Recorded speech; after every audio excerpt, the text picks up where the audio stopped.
Hello दोस्तों, Navodaya coaching classes में आपका स्वागत है। आज मैं आपके लिए लेकर आया हूं जवाहर नवोदय विद्यालय कक्षा छठवीं में प्रवेश हेतु आकृति की पूर्ति अध्याय 1 के अंतर्गत, जिसकी मैं आपके लिए फुल स्टडी करवाऊंगा। तो चलिए इस वीडियो की शुरुआत करते हैं। अगर आप इस चैनल पर नए हो तो चैनल को सब्सक्राइब करना ना भूलें, और आपने अभी तक मेरे वीडियो को लाइक नहीं किया तो लाइक ठोक दीजिए। और चलिए इसकी शुरुआत करते हैं। तो देखिए, मैंने अपनी पिछली वीडियो में इनका और भी अवलोकन करवाया। अगर आपने पिछली वीडियो में नहीं देखा है तो आप प्लेलिस्ट में जाइए, और प्लेलिस्ट में जाकर आप मेरी पिछली वीडियो को देख सकते हो, उनको वॉच कर सकते हो। तो मैंने उनमें बहुत ही अच्छे से सिंपल तरीके से समझाया है। तो मैं आपसे ऐसी आशा कर रहा हूँ कि आपने उनको बहुत ही अच्छे से समझा है। ठीक है, चलिए वीडियो की शुरुआत करते हैं। तो पिछली वीडियो में मैंने यहाँ तक का सॉल्यूशन करवा दिया था। कहाँ तक? इस आकृति तक का जो सॉल्यूशन है, इस आकृति तक का सॉल्यूशन करवा दिया था। अब इस आकृति का सॉल्यूशन करवाना है। ठीक है, तो 27 यानी ये 27 क्वेश्चन थे, वो मैंने अपनी वीडियो में क्वेश्चन का सॉल्व करवा दिया है 5-5 के सेट में। तो आपने देख रखे होंगे, ऐसी मैं आपसे आशा कर रहा हूँ। चलिए शुरुआत करते हैं। तो मैं आपके लिए जो 26वां प्रश्न है, 27वां प्रश्न है, इसको मैं सॉल्यूशन लेकर आया हूँ। तो चलिए इसको सॉल्व करते हैं। तो इसको किस प्रकार सॉल्व करेंगे, चलिए उसको देखते हैं। तो देखिए ध्यान से, मैं क्या समझाने का प्रयास कर रहा हूँ आपको ध्यान से समझना है। तो देखिए,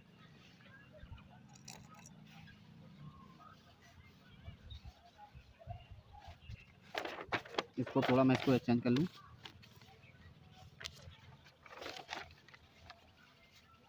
तो इसको हम फर्स्ट प्रश्न दे देते हैं। जो पहला प्रश्न 27वां प्रश्न है, उसको हम पहला प्रश्न दे देते हैं। तो इसमें आपको समझ में अच्छे से आएगा। तो जो प्रश्न नंबर 1 है, इसको सॉल्व करते हैं। ठीक है, प्रश्न नंबर 1, तो इसको सॉल्व करेंगे हम कैसे, देखिए ध्यान से। तो जो प्रश्न नंबर 1 दिया है वो 27वां को हम 1 बोलते हैं। तो ठीक है, तो प्रश्न नंबर जो 1 दिया है उसका जो खाली बॉक्स है उसको देखिए, इसको ध्यान से देखना है आपको, इसको आपको ध्यान से देखना है। इस खाली बॉक्स को हम बना लीजिए ध्यान से। इस प्रकार एक खाली बॉक्स बना लो। खाली बॉक्स मतलब इस टाइप का हमने ये बना लिया। ठीक है, अब आपको देखना है ध्यान से कि देखिए चारों आकृतियाँ हैं। चारों आकृतियाँ मतलब इस आकृति, अगर यहाँ पर जो आकृति आएगी, तो जो यहाँ पर आकृति आएगी, तो देखिए इसकी जो लाइनिंग है वो इस प्रकार मिलेगी, मतलब ये मिलेगी। और इसके बाद देखो चारों में मिलेगी, और इसके बाद इस लाइन से ऊपर पीछे की ओर जाएगी, मतलब इस लाइन से पीछे की ओर जाएगी। फिर इसके बाद आगे से जो आगे से यहाँ से 2 लाइनें आएंगी और यहाँ पर टच होंगी। देखिए ध्यान से किस प्रकार, यहाँ से 2 लाइनें आएंगी, इस प्रकार आएंगी। यहाँ से जैसे बीच से आपको टच करना है, तो बीच से किस प्रकार टच होंगी, आप सीधा समझिए कि जैसे एक और इस प्रकार इसकी कटेगी, ये इस प्रकार कटेगी। किस प्रकार कटेगी, इसको समझिए ध्यान से। ये इस प्रकार कटेगी, ऐसे इस सर्कल से और इस सर्कल से ऐसे कटेगी, और इस प्रकार कट के अब इसकी जो यहाँ से पीछे की ओर जाएगी, और इसकी जो यहाँ से ये पीछे की ओर जाएगी। ठीक है, तो ऐसा क्वेश्चन जो इसका जो आंसर है वो कौन सी प्रश्न में दिखाई दे रहा है, तो ये हाँ ये सेकंड में दिखाई दे रहा है। तो इसका सेकंड आंसर यहाँ पर आ जाएगा। ठीक है, तो आई होप आपको अच्छे से समझ में आया होगा, ऐसी मैं आपसे आशा कर रहा हूँ। तो चलिए सवाल नंबर नेक्स्ट की ओर चलते हैं। तो सवाल नंबर जो सेकंड दिया है उसको सॉल्व करते हैं। तो सवाल नंबर सेकंड किस प्रकार करेंगे, ये तो बहुत ही सिंपल है। इसको इस प्रकार एक बॉक्स बना लेंगे। तो इस प्रकार बॉक्स बनाएंगे। अब आपको ध्यान से देखना, इस प्रकार बॉक्स हैं। अब सबके बीच में से एक ध्यान से देखिए, इस प्रकार इसमें कट होगा, इस प्रकार।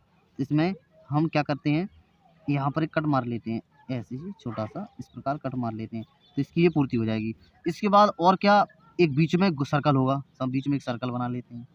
बीच में सर्कल बनाने के बाद अब देखिए श्याम इसको पूरा काटेगा, मतलब इसको धार पार काटेगा। जो सर्कल है जो यहाँ से बनेगा, तो सर्कल को पूरी तरह से यहाँ से ऐसे काटते चला जाएगा। इसके बाद सर्कल को पूरा काटेगा, और जो लाइन है जो बगल की, जो इस प्रकार टच कर देंगी, इस प्रकार लाइन टच करेंगी। ठीक है, और ठीक है, यही आपका आंसर हो जाएगा। लाइन टच कर देंगी तो ये ऐसी आकृति आपको, हाँ ये दो साइड पड़ रही है, मतलब ये आपको सेकंड में दिखाई दे रही है, फर्स्ट में दिखाई दे रही है। ठीक है, इसमें सेकंड में देखिए आर पार नहीं कटी है, इसकी कटी ही नहीं है, इसकी कटिंग है, पर इसमें आड़े में कटिंग है, आड़े में नहीं कटनी चाहिए थी। ठीक है, तो ये आपका फर्स्ट आंसर, आपका इसमें फर्स्ट आंसर आपका हो जाएगा। ठीक है, चलिए नेक्स्ट देखते हैं सवाल, अगला सवाल देखते हैं। सवाल नंबर थर्ड। तो सवाल नंबर थर्ड किस प्रकार करेंगे, उसको आप ध्यान से देखिए। तो चलिए सवाल नंबर थर्ड किस प्रकार करेंगे, ये सवाल नंबर थर्ड है। तो इसको करेंगे। तो देखिए ये सिमिलर है एक दूसरे का। जैसे ऊपर देखिए ध्यान से एक पुतला टाइप का बना हुआ है, मतलब इस प्रकार लाइनें खींची हुई हैं, ठीक है, इस प्रकार लाइनें खींची हुई हैं, ऊपर फिर बीच में, फिर ऊपर फिर नीचे, फिर ऊपर फिर नीचे। इसी प्रकार ऐसे सेम इसी में जाएगा, ऊपर जाएगा फिर नीचे आएगा फिर ऊपर जाएगा, इसके बाद फिर बीच में आएगा फिर ऊपर जाएगा, मतलब। और इस बार देखिए इस तरफ बच रहा है कोना, इस तरफ भी कोना सा बच रहा है, इस तरफ भी बच रहा है। तो देखिए ये इसका मान लो ये भी सेम है, तो अगर ये आपका आंसर हो जाएगा तो ये तो आपको होगा नहीं, क्योंकि इसका इस तरफ बचना चाहिए, तो इसका ये पूरी तरह बच रहा है, एक तरफ नहीं बचना चाहिए, तो इसमें नहीं बच रहा है। कैसे? देखिए ध्यान से थर्ड में कैसे समझाऊँ मैं आपको, इस प्रकार समझ लीजिए।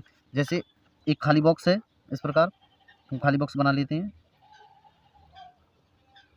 और इस प्रकार यहाँ इस तरफ टच नहीं होना चाहिए उसको, इस तरफ उसको टच नहीं होना चाहिए। जैसे सेकंड वाला है तो इसमें इस प्रकार आना चाहिए, ऐसे ऐसे और इस प्रकार, मतलब यहाँ पर इतनी जगह खाली रह जाना चाहिए, इतनी जगह खाली रहना ही चाहिए, ठीक है। तो इस प्रकार इसका जो आंसर है, जिसका आंसर हो जाएगा, ठीक है।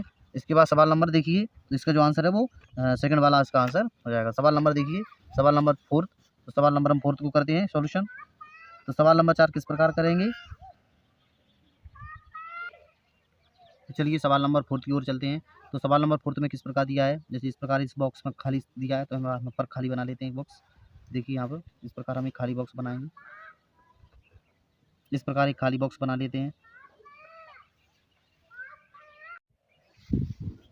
तो देखिए सवाल नंबर 4, तो सवाल नंबर 4 किस प्रकार करेंगे, इसमें आपको ध्यान से देखना है, इसमें ये खाली बॉक्स दिया है, तो खाली बॉक्स को हमको भरना है। किस प्रकार भरेंगे, ध्यान से देखना, इस प्रकार है, ऐसे बीच में से आया, फिर क्रॉस हुआ, फिर बीच में पहुंच गया, तो यहाँ से क्रॉस होगा बीच तक और फिर कोने में मिल जाएगा। मतलब कहने का मतलब ये कि जैसे वहाँ से आएगा, जैसे यहाँ से आएगा और यहाँ यहाँ तक होगा और फिर इस तरफ क्रॉस हो जाएगा। तो इसका प्रकार आंसर कहाँ मिल रहा है, फर्स्ट में ये है इसका आंसर, ठीक है। तो फर्स्ट में वाला इसका जो आंसर हो जाएगा, ठीक है। इसका अपोजिट देखना है और कुछ नहीं देखना है। चलिए सवाल नंबर 5 देखते हैं। तो सवाल नंबर 5 किस प्रकार है, ध्यान से देखना है आपको। देखो ये तीर का निशान है, इस तरफ है, ये तीर का निशान उस तरफ है, ये तीर का निशान ऊपर की तरफ है। आई है, कुछ आई प्रकार का मान लो आकृति है, जैसे तो आई है इस प्रकार, ये नीचे की ओर है, तो ये इस तरफ होना चाहिए। तो इस तरफ आई कहाँ पर है, क्योंकि ये ऊपर तो उस तरफ, ऐसी तो ऐसी, ऐसी तो इसका सिमिलर होना चाहिए, ये सेम होना चाहिए, तो इसका ये आएगा, थर्ड आ जाएगा। तो इस प्रकार ये आपका आंसर हो जाएगा, ठीक है। इसके बाद मिलते हैं, चलिए मिलते हैं नेक्स्ट वीडियो में किसी नए टॉपिक के साथ। तब तक के लिए खुश रहिए, मस्त रहिए और मेहनत करते रहिए। भगवान से आशा करूँगा कि आपको नवोदय विद्यालय में जल्द से जल्द प्रवेश मिले और आप अपनी पढ़ाई को कंटिन्यू रख सकें। चलिए मिलते हैं नेक्स्ट वीडियो में, तब तक के लिए जय हिंद, जय भारत, धन्यवाद।